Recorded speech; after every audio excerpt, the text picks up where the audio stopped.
In this video, I'm going to be going over the 2026 Covered California Income Chart, and my goal is to help create clarity around how to actually figure out if you qualify for Medi-Cal or if you qualify for Covered California. Whether it's yourself, your spouse, and your children, I'm going to help you figure out which one that you guys qualify for, which programs you guys qualify for.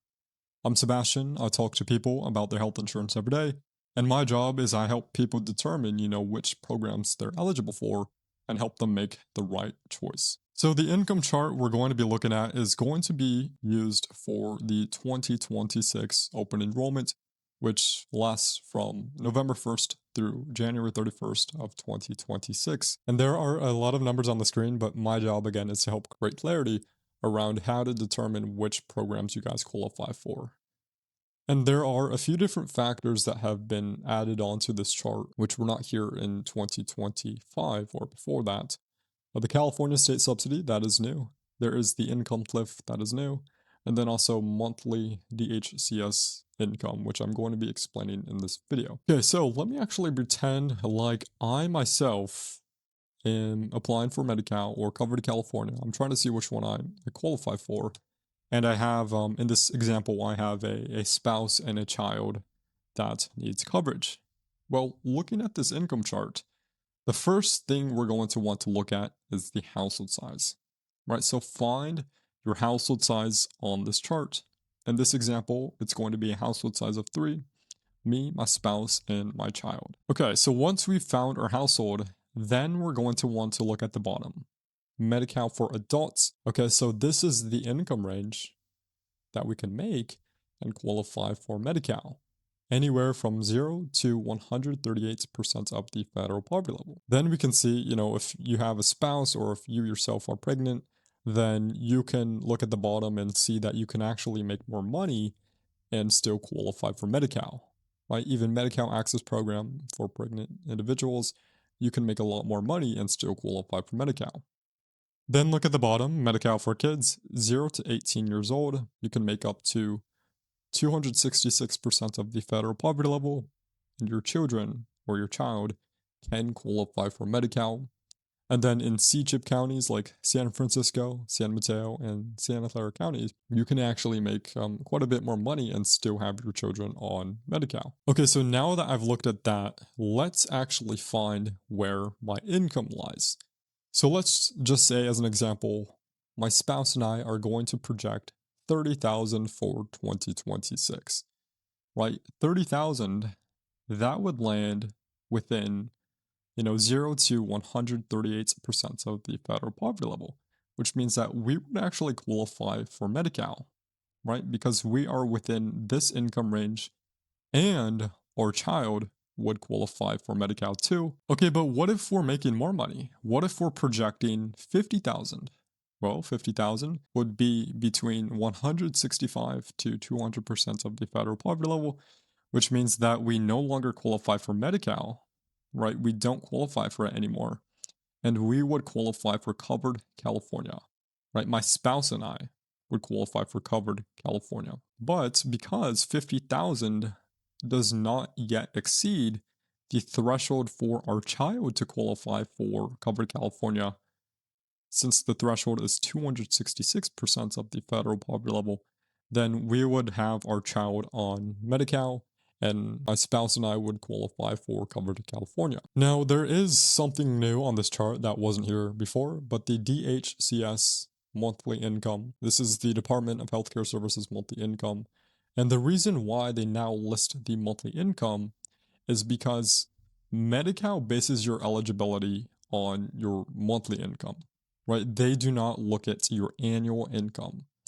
And if you take 3,065 and multiply that by 12, you would get just about 36,777. And that's another factor that can help you determine who in the family qualifies for Medi-Cal. Now, using that example, you should be able to determine who in the household qualifies for Medi-Cal and who qualifies for Covered California. Okay, with that said, let's actually move on to California state subsidy. So this is being implemented in 2026. This was not here in prior years to 2026. But basically what's happening is the state of California is providing more state subsidies for those on covered California that are within 100 to 165% of the federal poverty level. Right, so I know if I have covered California and I fall within those income ranges, then we would qualify for not just a federal subsidy, but also a state subsidy that's provided from, the state of California. The next thing I want to cover is the Silver 73 plan. It became a very popular plan in 2025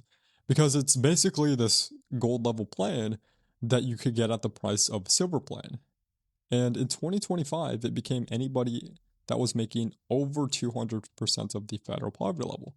So you could be making $500,000 per year and qualify for this gold-like plan at the cost of a silver plan. But in 2026, unfortunately, they are once again only making it available to those within 200 to 250% of the federal poverty level. So if you are not within that income range, then you will no longer have access to the Silver 73 plan, which I've made an entire video about that. So if you do have the Silver 73 plan, make sure to watch that video on my channel so you can understand the changes that are being made and what to actually do if you have the Silver 73 plan, but you're losing access to it in 2026. Now, the next aspect, which is very, very important to understand, is the income cliff, which is coming back in 2026, okay?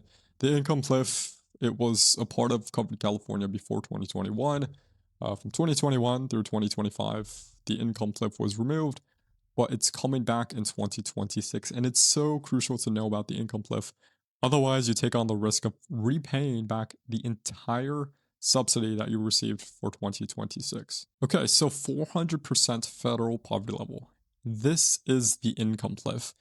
And what this means is that if you make 400% of the federal poverty level or more, then you will not qualify for a subsidy at all. So using our example from earlier, if we have a household size of 3 and our income is 106,600 or more, then we will not qualify for any sort of tax credit whatsoever. And it's so crucial to just know about the income cliff and know what number is considered the income cliff for your household size. Let's say, for example, I am projecting my household income at $70,000, just about $70,000 for 2026.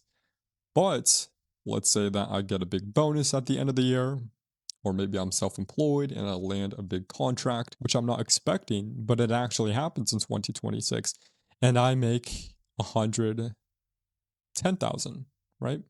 110,000 is my new income, and that means that I have fallen off the income cliff, right? So even if you project under the income cliff, but if you end up making over the income cliff, then you will have to repay back all of the subsidies that you've received for the year of 2025. And that is why it's so crucial to just be aware of this income cliff, right? Like take a screenshot of this, highlight this section, because as soon as you cross that income threshold, then that's when you've fallen off the income cliff. So that's the federal poverty level chart, and Covered California does provide additional information to help you understand how these plans work and, the premium tax credits and how it's calculated. This is how Covered California calculates your actual tax credits.